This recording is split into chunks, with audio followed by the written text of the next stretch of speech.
Welcome back to the Amazing Maine podcast, the unofficial podcast of Maine's culture, history, people, and places, and anything else that you and I find interesting about the amazing state of Maine. Please visit our website at amazingmainepodcast.com. There you will find episode announcements, blog posts, and you can subscribe so that you never miss anything about the podcast. You'll also find links to all of our social media accounts in the upper right corner. Please follow and like on all those accounts, and if you would, please share this podcast with someone you think that might like it. A quick word about our sponsor, Jurato Screen Printing. You can find them at JARATO, Jurato.com. They are a family-run, small Maine business that operates right here in my hometown of Andover, Maine. If you need any kind of screen printing, embroidery, or promotional products for your church, your kids' school, your sports team, doesn't matter what it is, they've even done shirts for my podcast, you can get it at Jurato. You don't need to be in Maine, they ship everywhere. They even have clients that are surf shops in Hawaii. So please give them a look. Once again, it's at Jurato.com. That's JARATO.com. And you can also find a link to their website on my website. If you listened to the podcast last winter, you know that around this time I spoke with Mike Grass at the Maine Snowmobile Association, and I had a few minutes to speak with him the other day about the 2021 season and what it means for snowmobiling in Maine.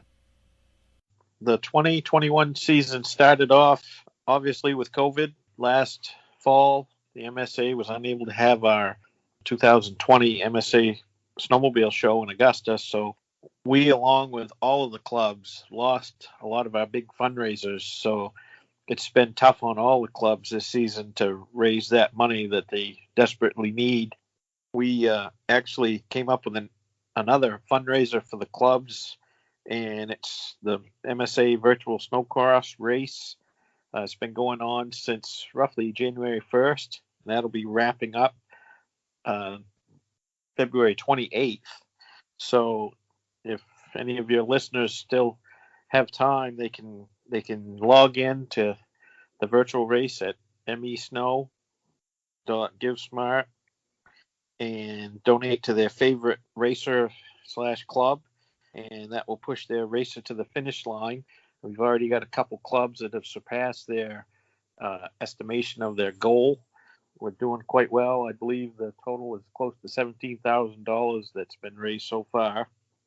Most of the areas of the state, now that we're halfway through February, have snow and riding.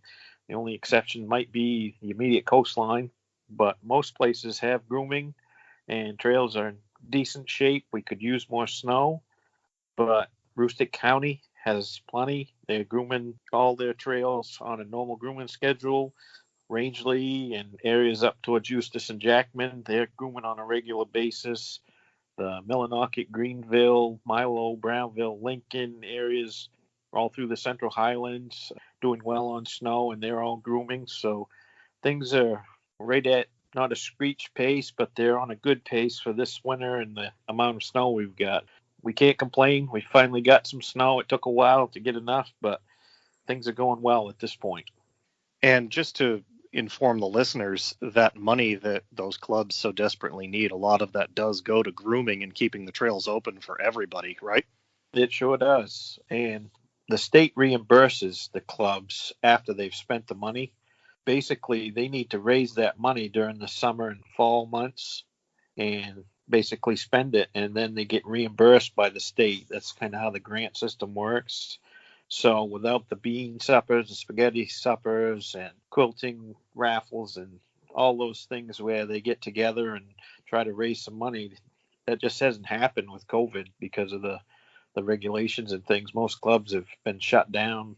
We do a super raffle every year, and we really thought that was going to be off because a lot of the clubs sell tickets at like fairs and events similar to fairs, and those didn't happen this year either. Those were all canceled. So we really expected a drop there, but clubs dug in and figured out that was going to be one of their few fundraisers, so they did quite well, and we came pretty close to matching our numbers from last year. So it was a great effort by all the clubs to sell those and get some income in this unnormal year. Riders can go to mesnow.com And then trail conditions, we do have some on there. The ones we do have are the clubs that are sending them to us, and we repost them. They can also join us in Aroostook County on March 13th in Limestone. We're going to be having a showcase ride, which is where some guides basically from the northern part of the state will lead us on a tour of that region to kind of showcase some of the attractions and trails and things like that. And it's usually a pretty good time. And we have a meeting and a meal after to wrap it all up. A lot of the clubs are doing events similar to what they've done in the past. They're just trying to do them with some COVID restrictions to meet the guidelines and raise money still. I know last weekend, I think the Podunk Club over in Dixfield had the Blessing of the Sleds, which is always a big event and was well attended this year. I believe they had record numbers. So, snowmobiling's getting through the COVID so far, and hopefully we'll be out of COVID soon and we can all return to normal. Thank you, Mike, for that update. Be safe out there, everyone.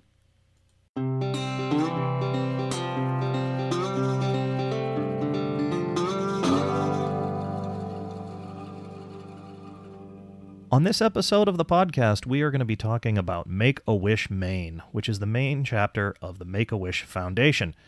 Before we do that, a few quick facts about nonprofits in Maine. There's roughly about 6,000 nonprofits in the state of Maine, and of those, about 2,500 or so are tax-exempt 501c3 organizations. These organizations put about 100,000 jobs into the state and over $5 billion in wages paid. That's pretty huge. They also mobilize over 400,000 volunteers annually in the state of Maine for a variety of different things, from beach cleanups to work projects. It's a pretty amazing set of organizations. Many thanks to the Maine Association of Nonprofits who gave me those statistics. So on to this episode's topic. I had a chance to speak with Lainey Geist-Walker at Make-A-Wish Maine. She is the Wish and Volunteer Coordinator at Make-A-Wish Maine, and she told me all about what this incredible organization does for critically ill children in the state of Maine. Lainey, thanks so much for joining me on the Amazing Maine podcast. What is the mission of the Make-A-Wish Foundation, and how did it get started in Maine?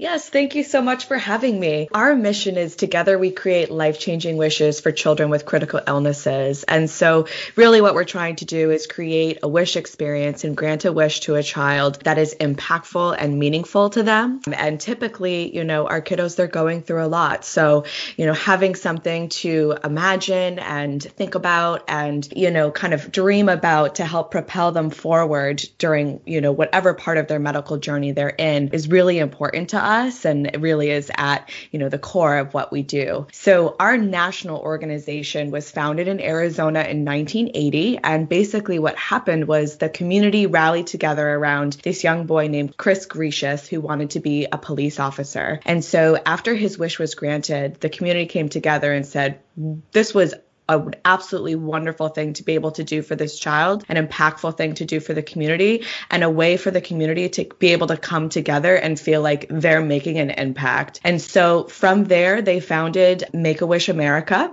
And then after that, different chapters started to pop up all across the United States. So our chapter was actually founded in 1992 by Wayne and Caroline Morong in Camden, Maine. They had seen wish stories of other wishes being granted in other states and thought, let's bring this to Maine. Why not? Let's do that here. And so the first wish we ever granted here in Maine was a wish to Robbie, and he wished for an ATV. So a very Maine wish to have as our first wish granted.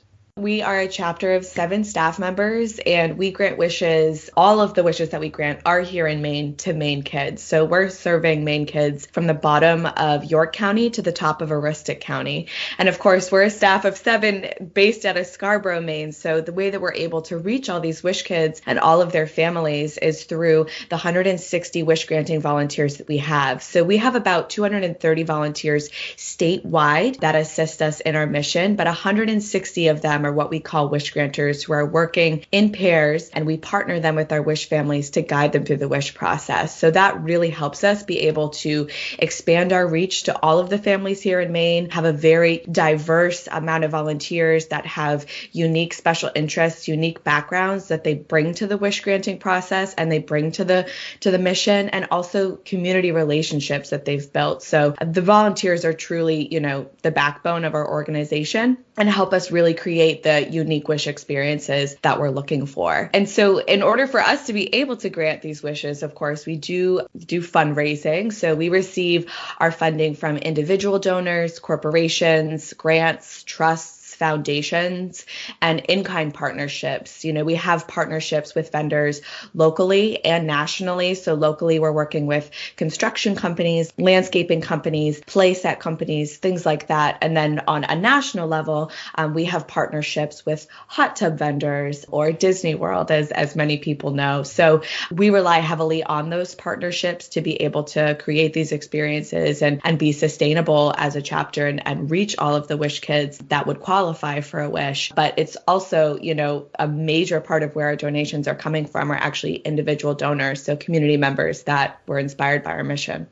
When we were founded, Chris Gracious was terminally ill. And when we were founded, leukemia was kind of a death sentence in terms of a diagnosis, but treatment has come so far, as far as leukemia goes specifically. But yes, when we were originally founded, it was just for terminally ill children. Then in 1999, nationally, we made the switch and opened it up to children with life-threatening conditions. And so the majority of our kids do live on and lead happy, healthy lives. Obviously, we do grant wishes to children who are terminally ill, and sometimes that requires, depending on what the timeline is, that requires an all-hands-on-deck situation where staff has to come together, put everything else aside, that they were doing, and come together to get this wish granted as soon as possible. So there are situations like that, and they're, of course, very difficult for us to face and work through, but majority of our wishes are to kiddos who are going to lead happy, healthy lives. How does Make-A-Wish Maine accomplish their mission? So essentially what the wish process looks like, so we can start from the beginning. So when a family or a parent or a medical team, identifies a child that might qualify for a wish, they reach out to our chapter and we begin the referral process. So we can receive referrals from family members, parents or guardians, social workers, or medical teams. And essentially they reach out to the office and begin a conversation of, this is who my child is, or this is who the child is, this is what's going on with them medically, and we take them through the eligibility process to see whether or not they might qualify for a wish. When they qualify for a wish, I reach out to them. So I'm the Wish and Volunteer Coordinator here at Make-A-Wish Maine. I reach out to them and I do what we call a welcome call, and I confirm that the family's in a good place to move forward with the process. And typically they are, but we always just want to make sure, because they have so much going on and so much on their plates, we really want to make sure that they're ready to embark on this journey. And from there, we welcome them into the Make-A-Wish family and we assign those wish granting volunteers. So the wish granting volunteers really are our boots on the ground and an extension of the office. And they're the ones meeting with our families. They fill out paperwork with them, but they also lead them through wish discovery. So talking to the wish child, learning more about what their special interests are, what's most meaningful to them and their life, and also talking with the families and the siblings so that they're included as well in this journey. And then really getting down to the bones of, what is your greatest wish? With the wish granters, the wish kids determine 3 great wishes. What are the 3 greatest wishes I could possibly have? And then those get brought back to the office for an approval process. So the first is to look at our policies and procedures and see, what does the wish package look like? And is that a type of wish that we grant?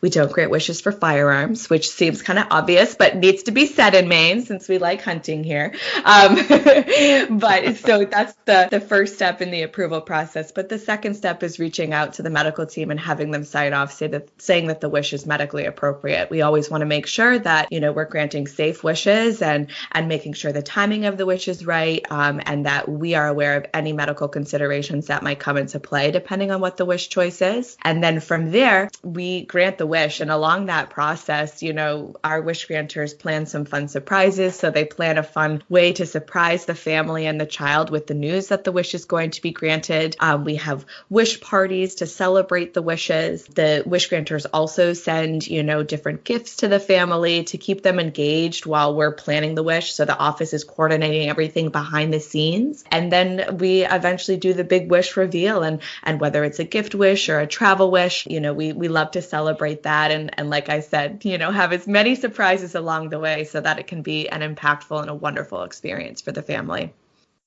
We've definitely had to make a lot of shifts and changes to our wish granting process because of the pandemic. Of course, we're working with an immunocompromised population, and the safety of our wish families prior to the pandemic was always number one for us. So even more so now being in the pandemic. And so what that's kind of looked like is, taking a step back from travel wishes for now. And those wishes were some of the wishes that we were granting the most. And instead, looking at other wishes we can grant. So gift wishes, whether that's she sheds, playhouses, play sets, pools, shopping sprees, wishes like that. And we're actually able to continue to grant those wishes in a safe way. So even though it kind of felt like everything in the world went on pause for a little bit in the pandemic, we understood that our mission is still critical for our families and that the impact is still important, especially in these times of isolation, and that we needed to figure out how can we creatively approach this and figure out how to continue to deliver our mission. And so we've been able to do that by,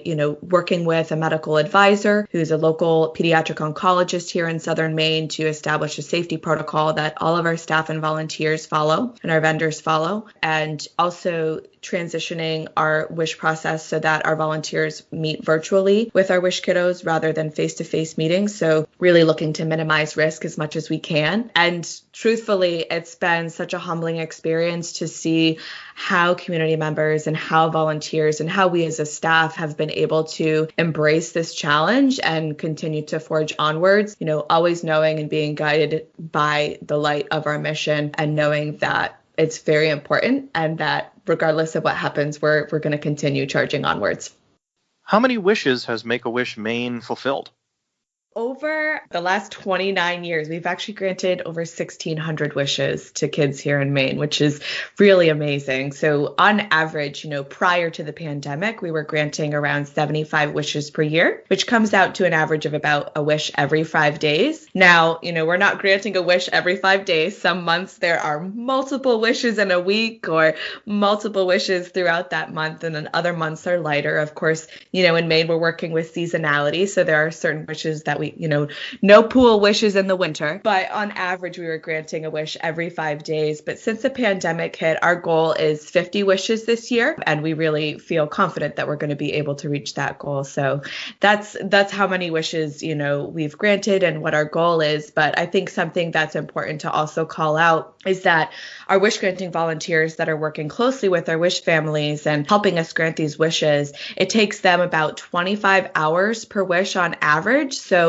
this year, that means we're engaging, a minimum of 100 volunteers, since there's 2 volunteers per wish family, for around 2,500 volunteer hours in total. Now, that all being said, we have around 106 Wish Kids in our pipeline at different stages within the Wish process. So even though, 100 volunteers are granting those 50 wishes this year, we're engaging many volunteers far beyond that. So I always like to point that out because they are such an important part to our Wish process and to the Wish journey, and are truly, a huge reason as to why we're able to grant this many wishes each year.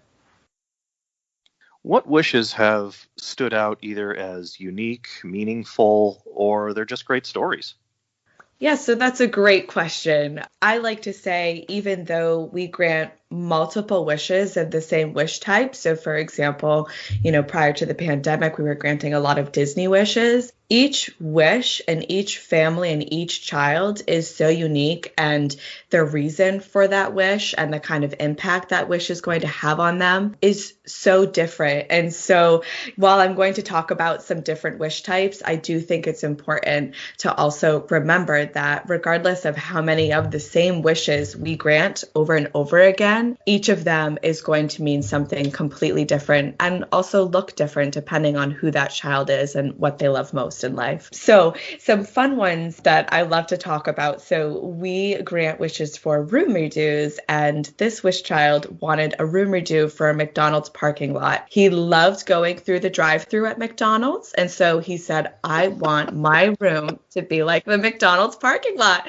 And so our Make-A-Wish team came in and we fulfilled that wish. We made sure that his room looked like a McDonald's parking lot. He had parking spots for each of his pieces of equipment. So he had a parking spot for his wheelchair, and he also had a drive-through window that he could drive by and take orders at. So that was definitely one of the more unique wishes we've granted.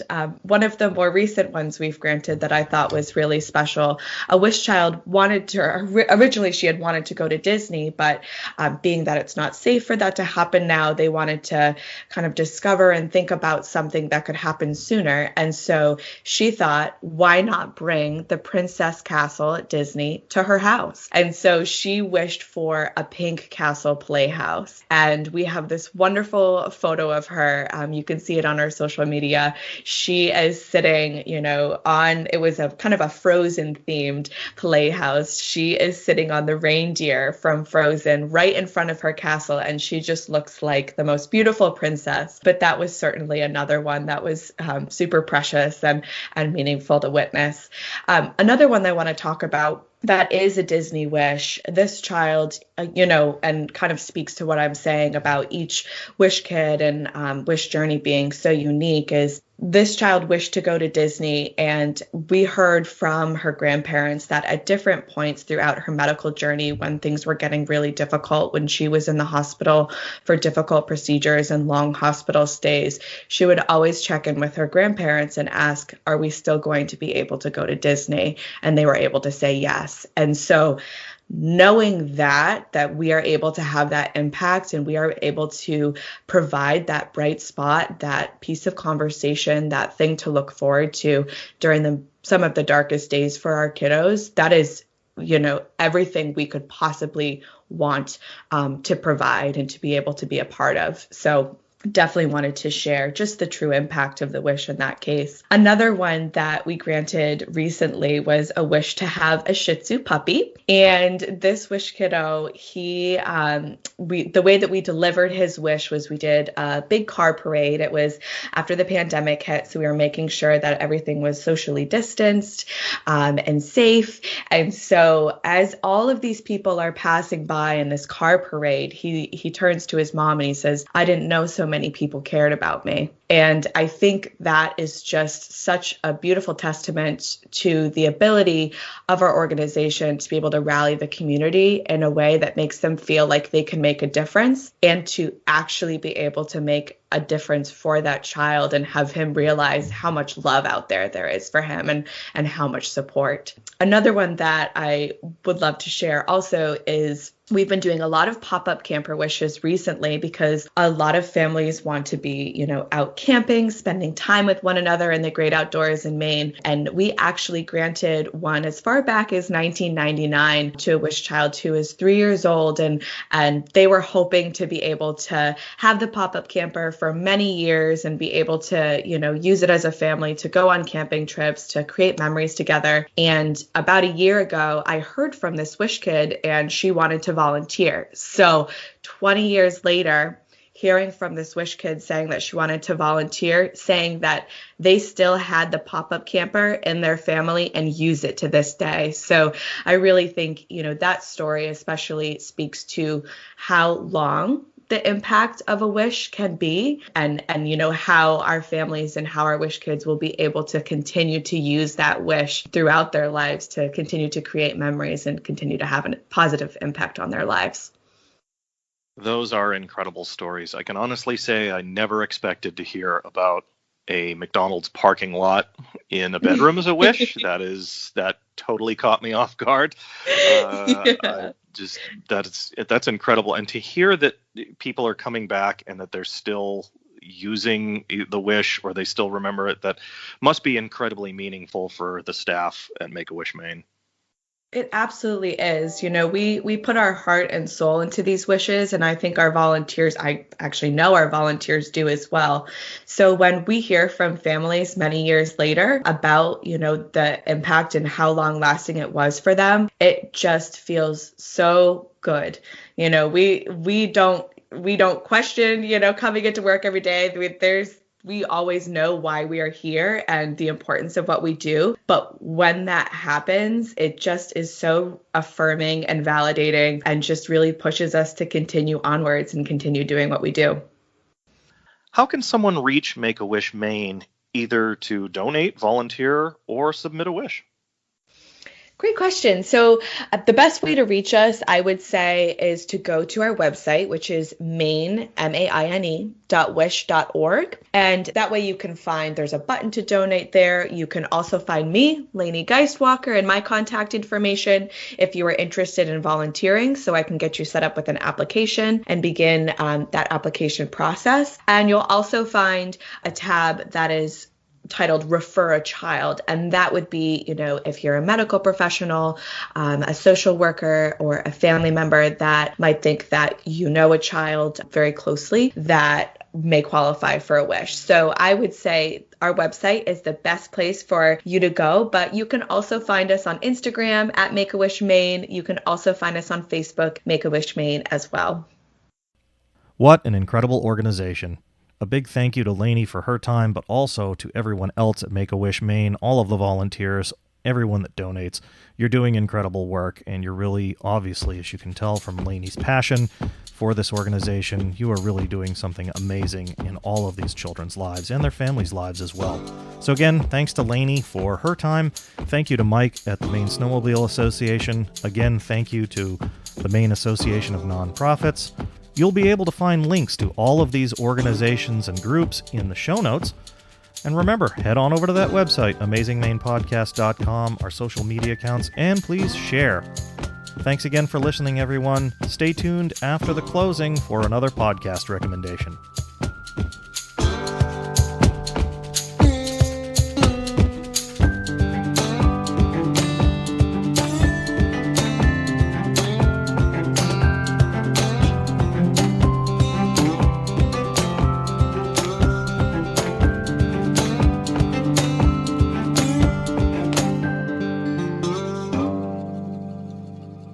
Okay, here's your latest podcast recommendation. If you are thinking of starting your own podcast, or you already have one and you want to improve it, I would recommend the School of Podcasting. It's hosted by Dave Jackson, who has been podcasting since 2005, when podcasting was very different than what it is now. Dave focuses a lot on technique in editing your audio, technique in interviewing someone, and I'm trying to put a lot of his recommendations into practice so I can improve this podcast. Dave also talks about tech. Everybody loves the tech, but as Dave will tell you, the tech is great, but if your content isn't good, it doesn't matter how good the tech is. He also talks about things like podcast monetization.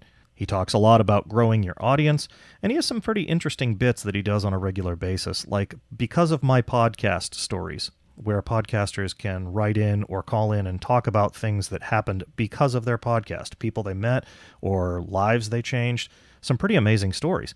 He also has a recurring segment called The Question of the Month, which I've even called in for, and he asks podcasters or aspiring podcasters to talk about specific open-ended topics and give their opinions, so you can get some really good pointers. Dave also is a professional podcasting coach, so you can listen to his podcast and hear him advertise those services as well. I've never done them myself, but you never know. It may happen someday, and probably if I was going to get a podcasting coach, he'd be the first person I go to. He hasn't paid me to say that. I just really enjoy his podcast, and I really do think he's making a difference on this one. Thanks again for listening. I will see you in the next episode.